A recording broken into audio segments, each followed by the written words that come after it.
Hi friends, मी आहे तुमची वेदिका. आज आपण जाऊयात माझ्यासोबत एक छोट्याशा ट्रिपवर.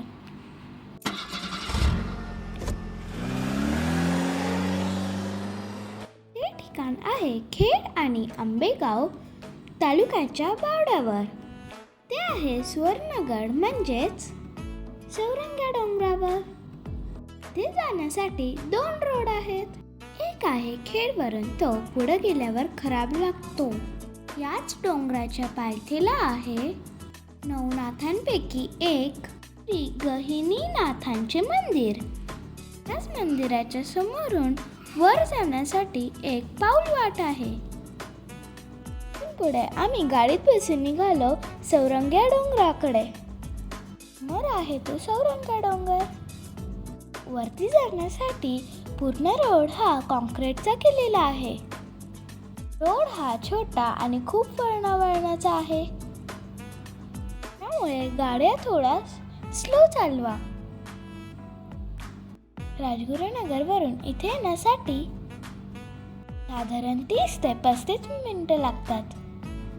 या अशा प्रकारे आम्ही पोहोचलो सुवर्णगड श्री दत्त मंदिर येथे. इथून राईट साईडला गेल्यानंतर पार्किंगसाठी मोठी जागा आहे. आम्ही आमची गाडी तिथेच पार्क केली. गाडी पार्क करून आम्ही निघालो मंदिराकडे. चला तर मग जाऊया श्री दत्तांचे दर्शन घेण्यासाठी. चला या माझ्या मागे.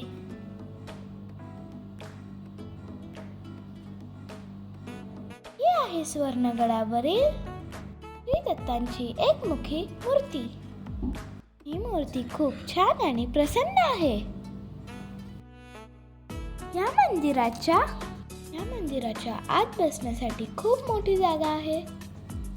मी तिथे खुर्च्यांचीही सोय करून ठेवलेली आहे. मंदिराच्या बाहेर आल्यानंतर खूप छान परिसर दिसतो. आम्ही संध्याकाळी गेल्यामुळे तेथून सनसेट हा खूप छान दिसत होता. या ठिकाणी दर्शन घेण्यासाठी थर्सडे आणि संडे खूप गर्दी असते. त्यावेळेस गाडी खालीच पार्क करून चालत यावे लागते. त्यानंतर मी आणि हर्षणीने खूप मस्त फोटो काढले आणि आम्ही तिथून निघालो परतीच्या मार्गाकडे. आता आम्ही जाणार आहे ते दुसऱ्या रोडने, पेठ पुणा-नाशिक हायवे खेड. चौरंगा डोंगर ते खेड हे अंतर 70 किलोमीटर आहे आणि आम्ही निघालो पुणा-नाशिक हायवे वरून खेडला.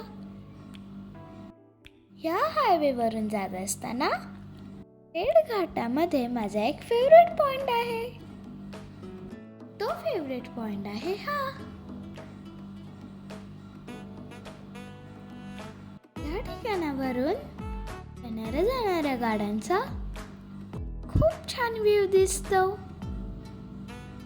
इथे हवाई खूप जोरात असते. आम्ही निघालो घरी.